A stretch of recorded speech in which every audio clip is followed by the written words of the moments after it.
Welcome to episode 1 of Build Art Break. Today we want to talk to you about joy.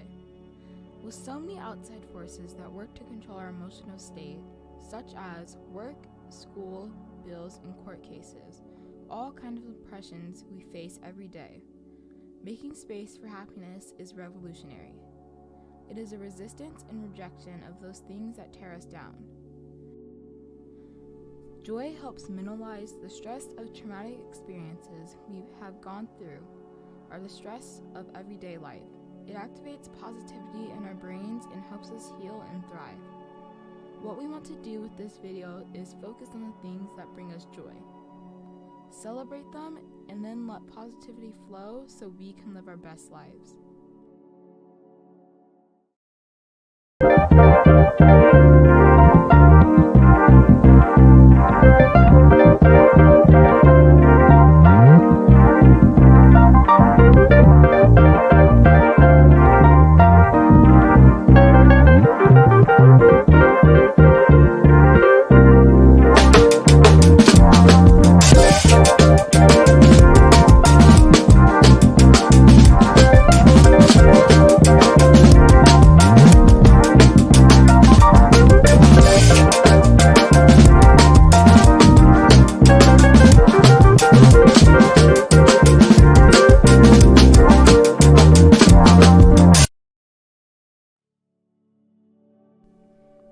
Here are some of the materials you need for this exercise.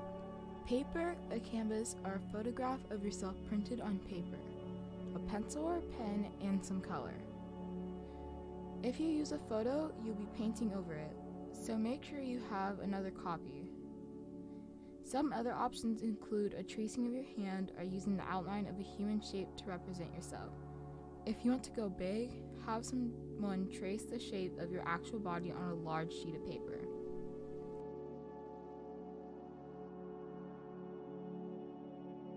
First, think about things that make you happy or bring you joy.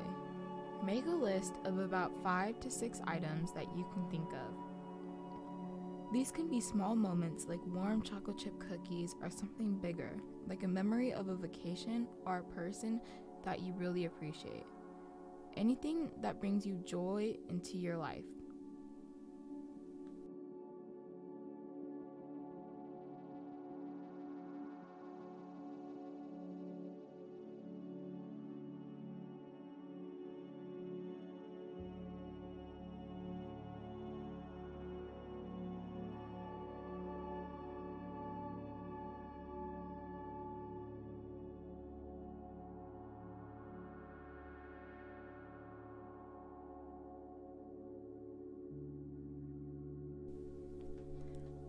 The next thing you would do is assign each item from your list its own color. Maybe the color holds some meaning, or maybe it's a random match.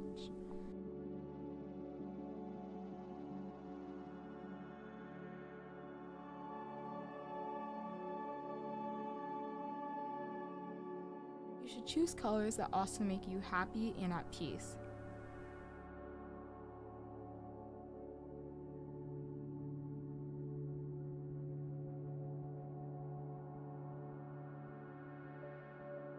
If you know why you chose each color, that is great, but it isn't necessary to explain or even understand why you chose a color to go with that topic.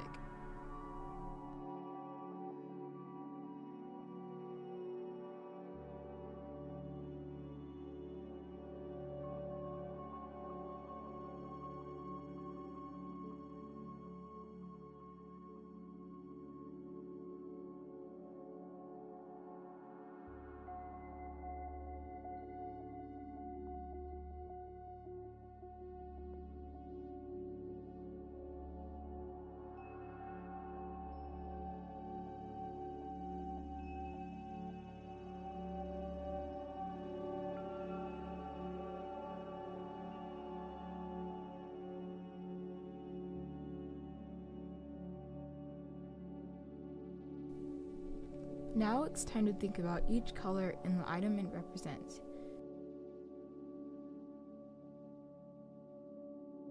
Using your paint or colored pencils, try to get down on the paper or canvas the way you feel about this item. Here we are drawing on top of a vacation photo, but we also show a version that uses the outline of a human to represent ourselves. You can also feel free to start with a blank canvas or the examples we talked about earlier in the instructions.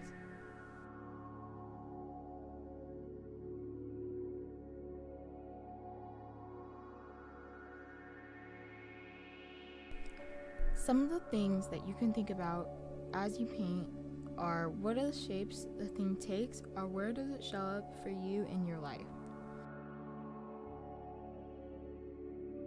Does it have patterns or is it free-flowing?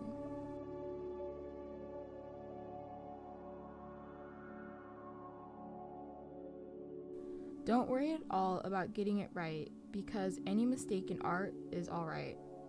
What is important is that you are focusing on the things that bring you joy and allow them to shine in your artwork.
When you're done, spend some time thinking about your creation.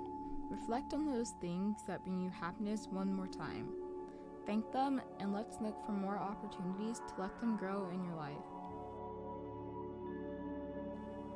If you'd like to share what you've created, we would love to see it. Snap a photo and email us at art@build206.com or share it on our Instagram at build206.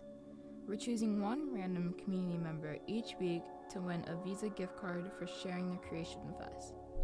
Stay tuned next for our interview with Seattle's artist and art therapist, Dalisha Phillips of Love, Light, Energy Art Therapy. Thanks, and we'll see you next time.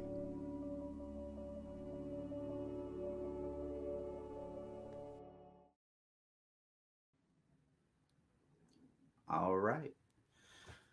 So we're here on Build Art Break this week with Dalisha Phillips, proprietor, art therapist of Love Light Energy Art Therapy. Did I get it That's right? me. Love Light Energy Art Therapy. Yes, that's me. Yeah.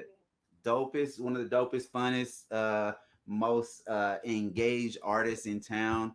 Always has a smile and a good word. So we're happy that you can join us. Thanks, Dalisha. Yeah, thank you so much for having me, Aaron. I'm looking forward to our conversation. All right. So I explained to you a little bit about what Build Art Break is all about. We wanted to put together some healing center activities for community. We it's been quite a couple of years for everyone, and then those folks, marginalized folks. We had the movement for Black Lives that just really popped off, and as exciting as it has been, it's also been very stressful for folks, and Mm. so we're all about here at Build Art Break is using art as a way to soothe ourselves, to uplift ourselves and build community, and so we've been having conversations, and we'll have conversations with some other artists in town, but we'd be remiss if we didn't talk to an artist who's also an art therapist. So here you are. Thank you for joining us. And I want to start with a question, maybe just about your personal art practice. Do Okay, you consider yourself an artist, first for off? sure, for sure. And what kind of art do you create primarily? Ooh, good question. I am a multimodality artist. I like to do a little bit of all the different types. Um, but some of the ones that I am like more immersed in, I think present day, I'm really into building installations. And I would say that that's really, like my jam right now. And I like to create installations that are interactive where folks can engage with the art making in a way that is around promoting things like joy and gratitude and laughter and beauty and opportunities for them to see themselves as part of the art. So yeah, installations are my jam right now. I really like to mess around with clay and consider myself a ceramicist, a ceramist. I mess it up like every time, but I like to play with clay. One of Sculpt them people. on the wheel, yes. I carry a lot of energy in body, and so working in clay is a really beautiful modality that allows me to move that energy and then put it into whatever it is that I'm creating.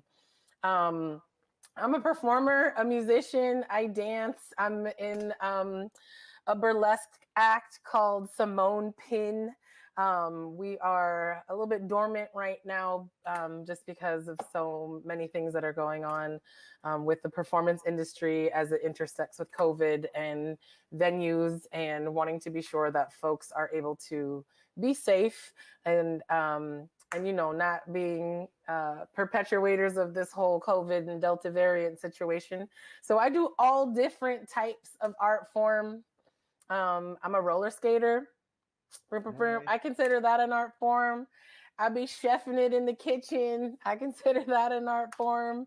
All of So yes, so I do all different types. were you always an artist?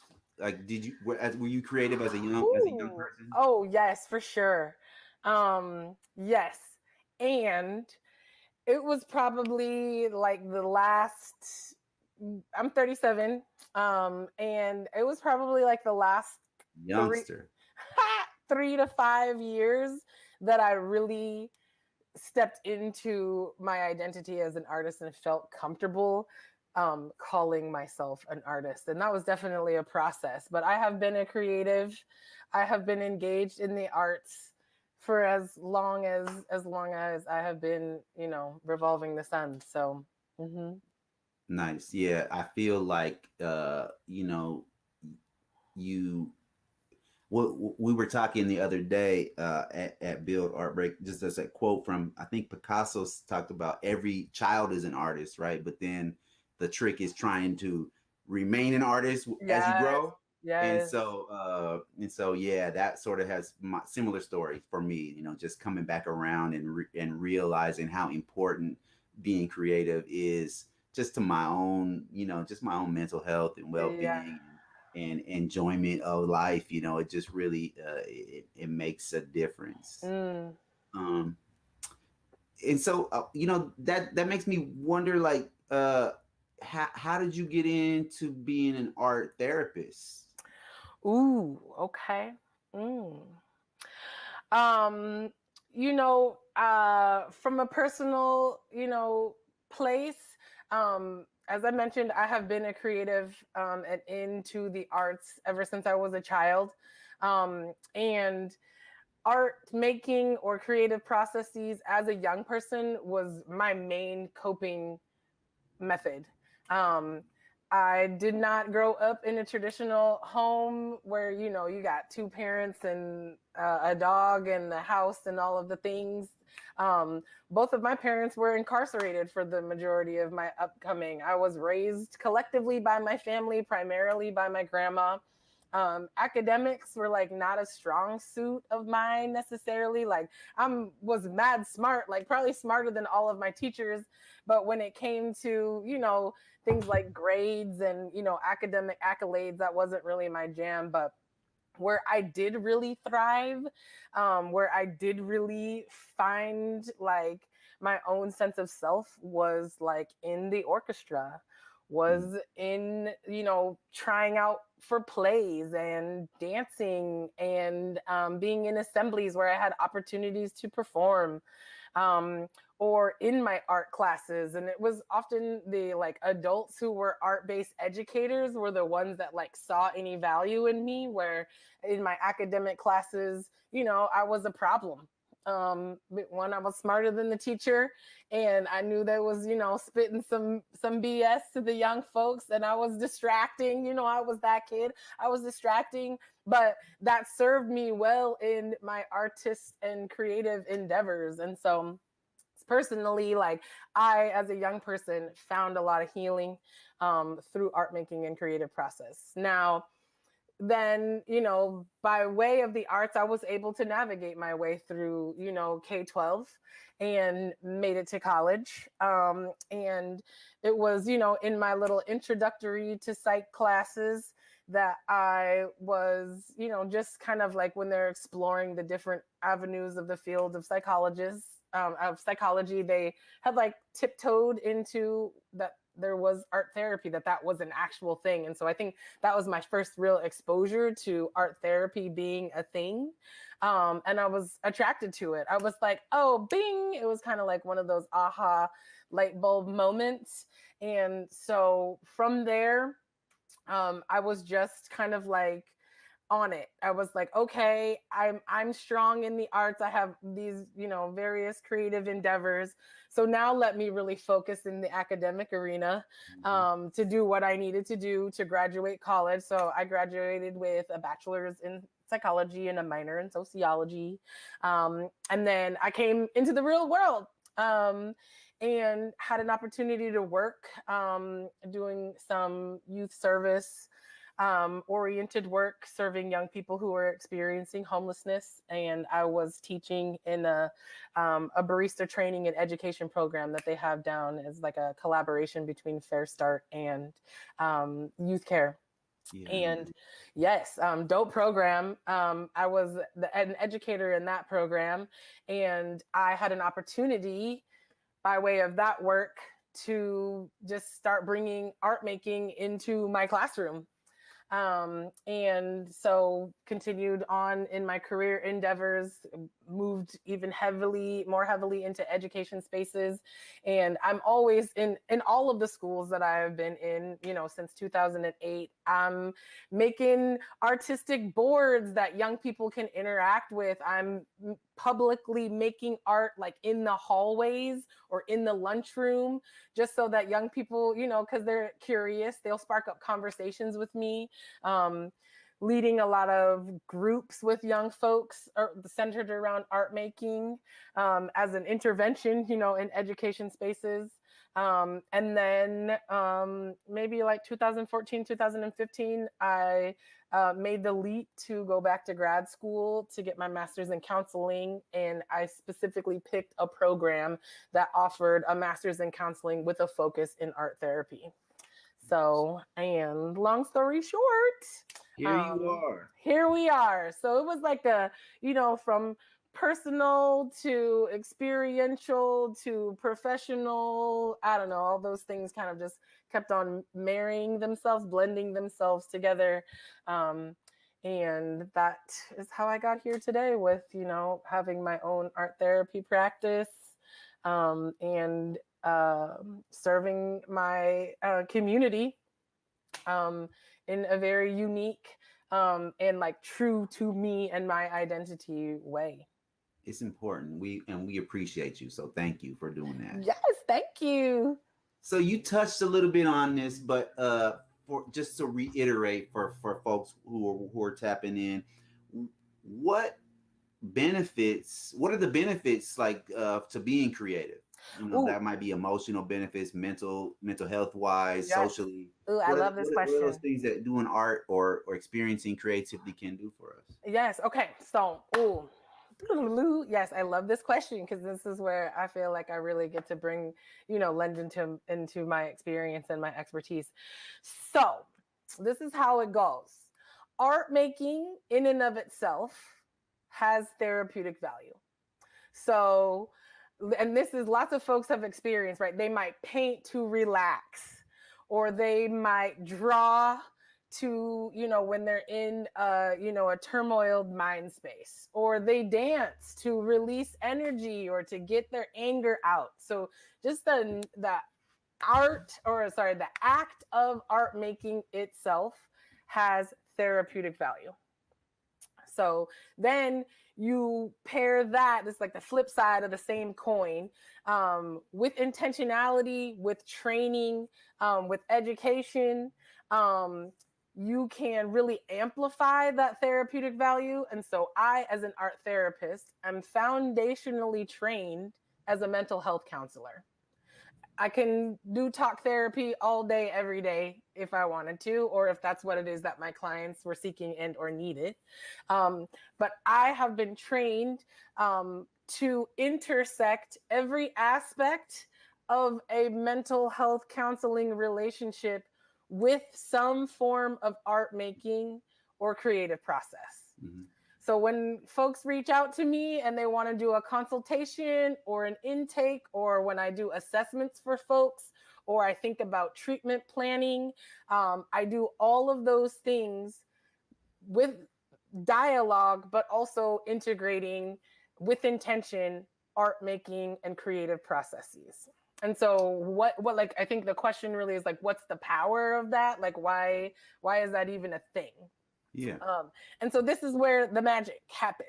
So when we are dialoguing, that's a left brain process. That's like on our left side of the brain, our left hemisphere, where we hold our logic, our linear, our vocabulary, our straightforward thinking, as opposed to in complement to our right hemisphere is where we hold our creative selves. That's where we have our imagination. Our artistic center is in the right hemisphere of our brain, our creativity. And so I, as an art therapist, do a lot of dialoguing, support folks in linear thinking and strategy and problem solving. But I also activate their creative centers to be thinking about new and creative ways, or to be thinking outside of some of the boxes that their left side of their brain creates for themselves. So the art, like the magic of art therapy, is around integrating the two sides of your brain. So if I'm a left brain dominant person, these people, they're the type A's. They're the like A plus B got to equal C. And if it don't equal that, like I can't, like I'm highly anxious. A lot of times. We know them because we call them to do our taxes, right? Yes, yes. And there are a lot of folks who, they're left brain dominant and they utilize that as an asset. They seek out the types of careers or opportunities that really lean into that straightforward, linear, strategic like thinking. So a lot of folks who are in that left brain dominant space, anxiety is a thing that comes along with that. Not everybody, but oftentimes, or in complement to right brain dominant folks, and the creatives of the world, right? They're the emotives. They're like the high highs and low lows, like, and so depressive like symptoms, or like the depression side of the mood spectrum, is where folks who are right brain dominant sort of gravitate towards. And when you think like some of the greatest artists of the world, like their art is really fueled by trials and tribulations and heartbreaks, and also like the beauty and the magic that the world has to offer us. But sometimes, like the creatives of the world, they're not often as appreciated until, right, they're not here anymore. They don't get the same like value in society necessarily as, the scientists, the mathematicians, the engineers of the world. And so art therapy has this amazing power to really like bring that creative part of you, and then also that structure oriented part of you, and integrate those two things, and it simulates balance. And so that's why it's, it's different than just sitting across from me and talking about what it is that you're experiencing. But if I guide you through making some artwork around what it is that you're experiencing, and then also talking about what it is, you are just you're simulating that integrating of the two sides of your brain. And that's the magic of it. That's what's up. I really appreciate that explanation. This has sort of been what I've been doing as a career for a very long time. I got my start as a writer, as a adolescent counselor. So when we use creative writing as a tool, and then it just my career as a writer grew from there. And then we met through creative justice, which I believe in all this. But to hear somebody who has the training as a clinician explain it, it makes a lot of sense. So I appreciate it. That leads me to another question, though. Okay. And I get this a lot from folks, and you probably do too. People are I don't know if we train them or we train ourselves to think art is something you're good at or you're not. You're an artist or you're not. So people who don't identify as artists, or maybe think they're not creative, can creativity still help them? Yeah, for sure. And it's the folks who think they aren't artists and think they aren't the creatives. Those are the ones that I really appreciate the opportunity to work with. And my take on that, like if I was put my little spin on it, is like that notion is a scam. That notion is a construct, right? And I think you talked about this sort of in your lead up to the start of the questioning, is that young folks, or, people in our childhood development into our adolescent, into our adult development, there is like a theory of artistic development as well that like parallels that, human development. And so what it is that happens is that at some point during childhood or adolescence, typically it's between, the ages of like 7 to 15, young folks are like engaged in a lot of art making and a lot of creative processes. And then there is typically like some experience or series of like complex experiences where their light for art making and creativity gets stamped out. That when we start testing them on those standardized tests? I think that definitely has something to do with it. It also oftentimes has to do with like they were shamed or ridiculed for their art, or they saw their art in comparison, like, that one kid in the 4th grade that could do surrealism. Yeah, right? That shit looked like a real apple. Stop. Like that kind of kid. Kid. So what it is that they saw their art and they compared it to that one kid that was like a protege, and then they felt like they didn't add up, like they didn't measure up. And so a lots of times young folks, and we grow into adults, and what it is that's happened is like that one experience was just like stamped this unfortunate way of thinking about art making and creativity on their way of seeing themselves, and their way of seeing themselves juxtaposed to the world. And so like back to what I was saying about, I love connecting with those people because that fire can be rekindled. And I do a lot of that in my work. So as an art therapist, people are like, oh, so you only work with artists? And I'm like, no, I don't only work with artists. I love working with artists, but I also really love creating and making space for folks who think they are not creative.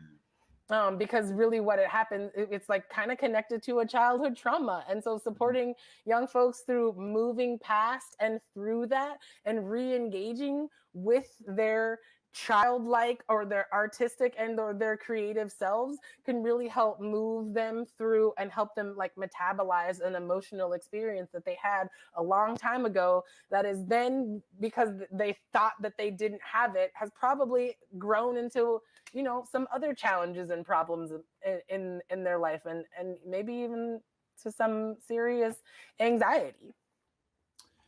That's really an important thing for me to hear. I mean, I hadn't thought about that. Like the what is the impact of us deciding we're not an artist? Like, what is the long term impact Yeah, of that? and it's also it's an internalization of systems of oppression. Mm, Because when we think about like the creatives of the world, the artists of the world, they're not getting that same love or the same opportunity or that same praise as the kid who is really getting all A's or who yeah. is like taking AP classes. um we like to go to performances, we like to look at young people's arts, but it's always like, well, yeah, that's that, but no, we really want you to invest your time and attention into the medical field, into the engineering, into STEM. And I'm no shade on any of those fields. I'm gonna let you all know right now, all of those fields are really rooted and grounded in art making. They just it just what happens is that art making and creativity has been shaded, and then people have internalized that. and Yeah, and it really, a lot of it comes down to like capitalism. How do we monetize something, right? And that yeah, part, that part. no, yeah, that's dope to hear you say that out loud. Dude, say it again. No, I'm Yeah, kidding, but so for the we're question, recording it, so we're gonna I'm turn it up. yeah, run it back. So I'm looking at the text here on the screen. So for people who don't identify as artists, what do you think creativity can do for them? Yo, this can be a platform for activism for you, right? Or for like undoing that internalization of capitalism or of heteronormativity or of patriarchy or of sexism, racism, all of the things. So art making for you can be a way in which you support undoing those internalizations of those systems of oppression. Yeah, I think about how deep of a hole we've dug for ourselves, just in terms of like, just all of the issues, social issues, interpersonal issues, all these things, and we really are gonna have to be creative and to imagine our way out of some of these problems, right? And so if we've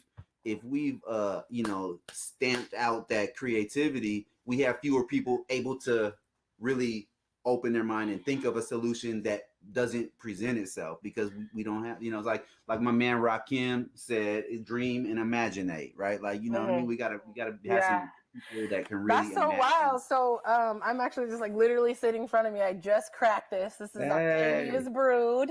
Yes. yes, And so this is a collection of works by folks that are, inspired by Octavia Butler's, The Parable of the Sower. And they have yes, wrote their individual, short stories and creative pieces that's really leaning into imagination. Because like you said, it's going to take a lot of creativity and a lot of imagination, because we ain't going to just think and cognitively process our way out of all of this. that's right. And And it's not a market based solution out of it. no, We're no, not gonna no. sell or buy our way out of it either. Hmm. So Yes, yes. that's what's up. All right. So we've already I have one more question, and I've Okay. taken up a lot of your time. We probably already answered it, but I just for the sake of reiteration, we've talked a lot about what art can do for an individual, and we've just started touching on what it can do for us as a collective. So, in your opinion, what is the importance of creativity and art for us as a community or a collective? Ooh. Wow. I mean, that's just I'm like, what isn't the importance, right? Like, Yeah, I mean, um, I'm asking an artist and art therapist, yeah, so it's like, yeah, yeah. I mean, like music, dance, performance, theater, poetry. I think art, those are all universal languages. And so I just like the art is just has the opportunity to really just like reimagine, reconfigure, undo barriers, yeah, to like push back against systems like in ways that like language and words might be limited, or also have the opportunity to be like manipulated and weaponized against folks. Yeah. Like art is just like such a it's like a liquid gold, or I don't even know, like I used to say this. I used to say it's like for me as an individual, it was like it was like having the recipe for oxygen, right? Yes, Because you can really set aside all of this stuff that's really just weighing you down and breathe, right? Like it is. So art, what art can do for a community, it is an antidote to the ills, and in whatever iteration that ill shows up. There, I can guarantee you. There, I'm like, I was like, test me, put it in front of me, put the thing in front of me, like, show me the thing, the problem, and I'm gonna try. Like art, I'm gonna come up with the solution. There's a way we can work this through an art-based or a creative process. Like I am hard pressed to think of a way to think of what art can't do for can't do, right? That's right. That's right. And I really love the way, like, artists can kind of, I don't want to say trick folks, but kind of like, it's kind of like hypnotize folks into thinking about something they might not otherwise thought about, right? Yes. Because we hear it in a song or we see it in a painting and we're interacting with an idea that we might have just rejected, if someone said, well, let me just tell you about, or let me put this in a report. Or whatever, read this peer-reviewed study, or go to this installation at the gallery. You know what I mean? I'm gonna choose the gallery every time, right? Yeah, it's so powerful, and it has been so powerful for me personally. I wouldn't be here, or I would be here not in this capacity. And so, just from a very personal place, art making has been, a real savior for me.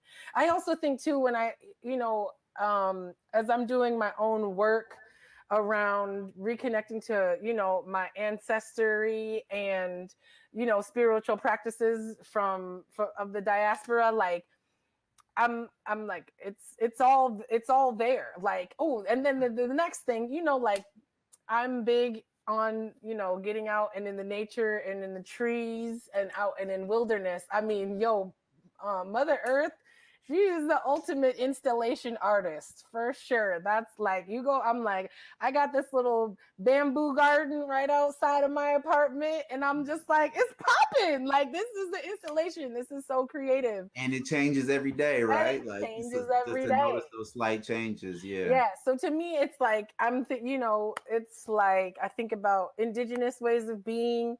I think about, my ancestors, and I'm just like, art has been a part of the story. It's been a way to tell the story.